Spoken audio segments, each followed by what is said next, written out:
It's Monday, and that so happens to be the day that I like to talk about monsters. Hello, and welcome to Monster Mondays. I'm Jeff Arbuckle, co-host of the podcast Film Seizure, that you can catch each Wednesday morning at filmseizure.com or at a number of podcast providers online. We're looking at Toho monsters this month who are not Godzilla. This week, we've got one who will make a few more appearances later on in Toho films.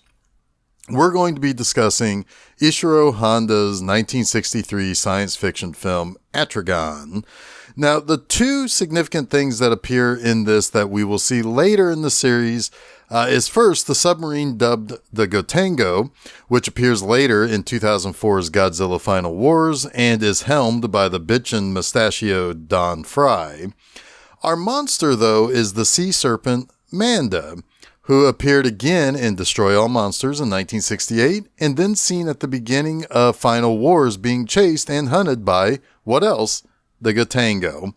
However, there are stock footage cameos of Manda in All Monsters Attack in 1969 and Terror of Mechagodzilla in 1975. And later, after Final Wars, Manda would get a few appearances on the web series Godzilla, and then a few more appearances on the TV anime Godzilla Singular Point. Initially, there was a thought that Manda was going to be a gigantic snake. And that was kind of in the early stages of development. However, with 1964 to be the year of the dragon, Toho thought it might be fun to have a dragon monster. But eventually the decision was made to kind of merge the two ideas. And then that turned the monster into what's called a Manmoso Da, which in Japanese means mammoth serpent. And to get the name Manda, well, they shortened the Japanese term for the monster Man from Manmoso and Da, Manda. Now, Manda would get one more appearance outside of Godzilla, as Eiji Tsuburaya would use the Manda prop for an episode kind of depicting a kind of Chinese-style dragon, which it really kind of is in a lot of ways, in an episode of Ultra Q.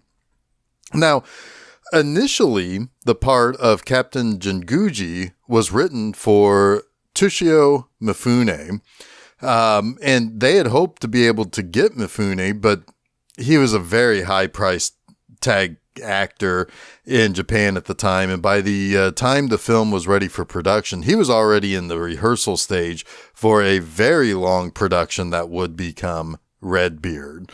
And truth be told, Mifune had been approached for other giant monster movie roles in the past and was famous for turning them down anyway. Now, while Atragon would be a fairly expensive film for Toho, maybe more than even most of the Godzilla films of the early to mid-60s, it was not quite as expensive as the movie we talked about last week, Gorath. Now, it still did fairly well in the long run, and that's because it became an incredibly popular film at festivals and for airings on TV. And it also got a special re-release in Japan in the run-up to the release of 1968's Destroy All Monsters. Later, it became the very first tokusatsu film from Toho to be released on home video way back in 1982.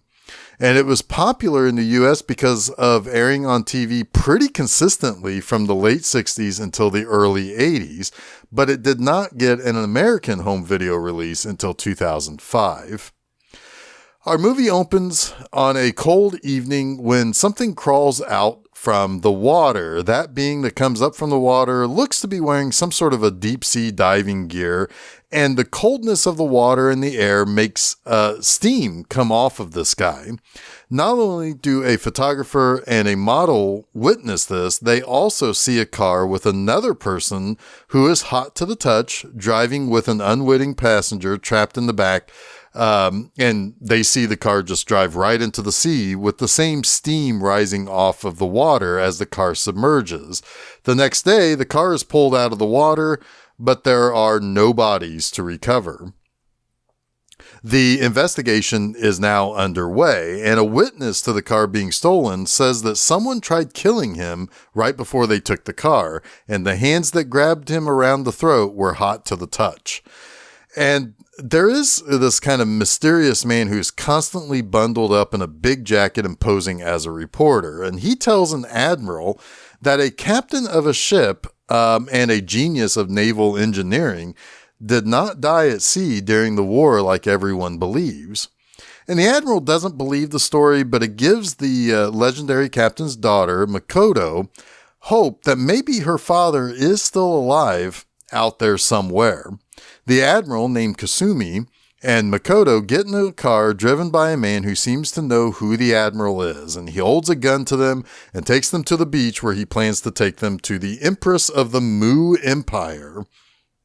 Now, the photographer and his buddy from the night before, who have been following Makoto, hoping to recruit her as a model, try to intervene, but the agent of the Mu Empire is a little too powerful. And the four are to be taken by a submarine to the Mu Empire to be put to work as slaves. And the photographer wrestles with the agent until the admiral gets the gun that the agent had, and forces the agent to run away, but not before a warning that other agents will be coming for them. Kasumi is sent a reel of film from Mu with information about where the Mu Empire is found, basically right in the middle of the Pacific Ocean. Yes, the continent of Mu was sunk, but the people of the continent were able to utilize the energy and heat from deep within the planet to create a bustling society full of pretty powerful technology. There in the Mu City, there is a missing highly advanced submarine from near the end of World War II. And we're told that Makoto's father is creating another technically advanced craft of some sort. And the Mu Empire says they will conquer the world, and if anyone opposes them, they will send their god Manda after them. And also the Mu says that they want to know where this technically advanced craft is going to be, and they basically want it off the board so that they can easily conquer the surface world. And it's not long before ships are attacked and sunk and other disasters start plaguing the world. And this unites the United Nations in a plot to combat the threat from the Mu Empire, but they aren't going to be nearly powerful enough.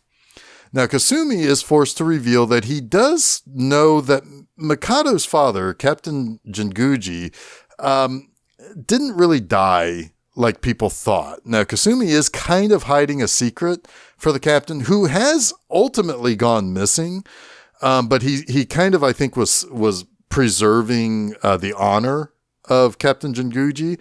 But at this point, seeming how he's been missing for so long, the war is now 20 years ago, he's believed to be dead anyway. But it turns out Jinguji is working on a class of submarine called an Atragon.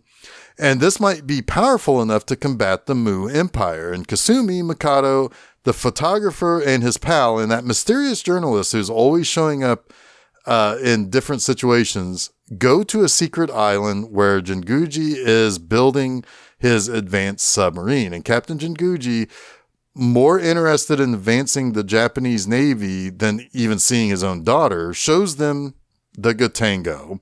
Not only is the Gotengo a pretty advanced submarine, but it can also fly. So I suppose it's something of an amphibian double threat. And one of the cannons that it possesses as a weapon is the freeze cannon. It's an absolute zero cannon that will freeze anything and everything that it hits. Jinguji explains that he and his crew were able to escape the Mu Empire by using the sub that the Mu has in their city, basically as a decoy. The Mu might have figured out that Jinguji is building an even more advanced sub, and that reporter that keeps showing up is, in the movie's worst kept secret, a Mu agent. And he tries to sabotage the Gotengo and destroy it with explosives while making off with Makoto and the photographer Susumu. They are taken to the Mu to be sacrificed to Manda. And meanwhile, Mu is also putting on or at least planning a full-scale invasion of Japan and plans to basically lay waste to Tokyo. And with all of this now known, Jinguji decides to allow the use of the Gatengo to fight back and defeat the Mu Empire. But just before the Gatengo can get to Tokyo to help, the Mu's attack begins, and the ships are destroyed. The Japanese ships are destroyed by the Mu's laser-firing submarine and a weapon that sinks a bunch of the city into the ground. The Gatengo chases the Mu submarine into the depths while Makoto and Susumu begin to escape from the Mu palace and take their empress hostage. However, the Empress, unbeknownst to our heroes, has released Manda into the sea. And the Gatengo is able to ward off Manda while Makoto, Susumu, and the Empress come aboard. And she makes this big statement about no matter what happens to her, the heart of the Mu Empire will continue on. So Jinguji decides, well, since the heart of the empire is where they get all of their power and their energy from, he's just going to destroy that, which will utterly destroy the entire continent of Mu. And as they dive, Manda wraps itself around the Gatengo, but using high voltage to basically get Manda off of the ship, the Gatengo then uses its freeze cannon to rid themselves of the supposed god of the Mu. The Gatengo then drills into the palace, and using smaller handheld versions of the freeze cannon, they pretty much murder everyone that belongs to the Mu Empire. It's kind of a bloodbath, but I mean, I guess the Mu were pretty bad, so it's okay. Anyway, they then freeze the power supply and resurface, where they freeze the Mu subs, and pretty much everything explodes. The Empress then decides to jump off of the Gatengo and swim towards the explosion of her empire to sacrifice herself, as the captain says, in her own country. Let's get to the three things I like about Atragon. First, I like how insane this movie begins. Like, okay, look, there's a fairly simple sci-fi fantasy concept here at the heart of this movie. There's an underwater super society not unlike Atlantis. They ruled the world once in ancient times, but they survived despite the continent being sunk. They're back to basically give us all headaches. That's pretty simple. Oh, and they have a monster. So yeah, again, simple. 10 years after this movie's release, the Godzilla series will have Megalon, who is a monster belonging to a deep underground society. And we have aliens who own monsters and so forth. It's kind of a common thing here. But this movie has a really simple sci-fi fantasy story that start things off with kidnappings and goofy photographers and mysterious reporters. And all they had to do was have Manda show up, wreck some stuff, and then have the Mu agents speak to the world about how the Mu Empire is coming to conquer everything.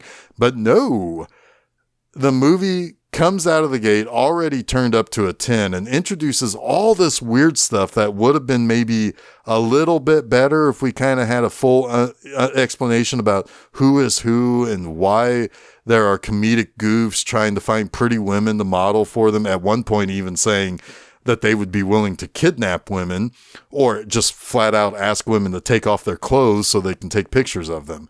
It's so wild. But at the same time, it's also classically a Toho monster movie. I just like that, it's 10 years earlier than some of the silliest and out there Godzilla concepts that would be put into the later films that come along before the Showa era concluded. Second, the Mu Empire stuff is kind of fascinating. Mu is not a new concept created for this movie. This is a real myth of conjecture from the 19th century. It's basically the Pacific version of Atlantis in the Atlantic, or Lemuria in the Indian Ocean. So you have this neat idea of where you could have a curiously costumed race of actual humans and not aliens, or relying again on islanders like you would see in Mothra. I love how they all basically look like Egyptians in their dress and their architecture. They describe themselves as basically having spread their culture all over the world in which they conquered as well. And that's kind of a neat idea to mix the peak of what we considered unique and powerful of an empire, the Egyptians, at least in the ancient world, and the highly advanced technology that we might think of in a science fiction space film. In, 1963, this was a kind of a unique concept for Toho to explore. And it also helps on the design side to have some really neat sets and costumes for some of the characters. In some cases, they're wearing wigs or they have different types of makeup, especially for the Empress. It really kind of diversifies the look of what we're seeing. We're not just seeing people in spacesuits and people in naval outfits fighting against each other. I mean, there's like Egyptian clothing. It's kind of an interesting idea. Third, much like last week, I could use this third like to talk about the coolness of the Manda monster, but I actually want to use this slot for the real drama of the movie that involves Captain Jinguji and his daughter Makoto. Jinguji is kind of a crazy person. He's trapped in the war. The war is not over for him. When he's told by Admiral Kasumi that Japan's abolished war with their new post-war constitution, he is completely enraged by the concept. He flat out tells his daughter that for the past 20 years, all he's thought about is his engineering to restore Japan's honor. He basically insinuates that he really hasn't thought that much about her, even though he does have a picture of her that he keeps, that he ends up giving to Susumu to say, take care of her. She's kind of yours now. But still, he's kind of a warmonger and an imperialist who can't see past his own nationalism to be able to move on from the war. He insinuates that he would use the Gatengo to attack the world to change their status on the world stage once again.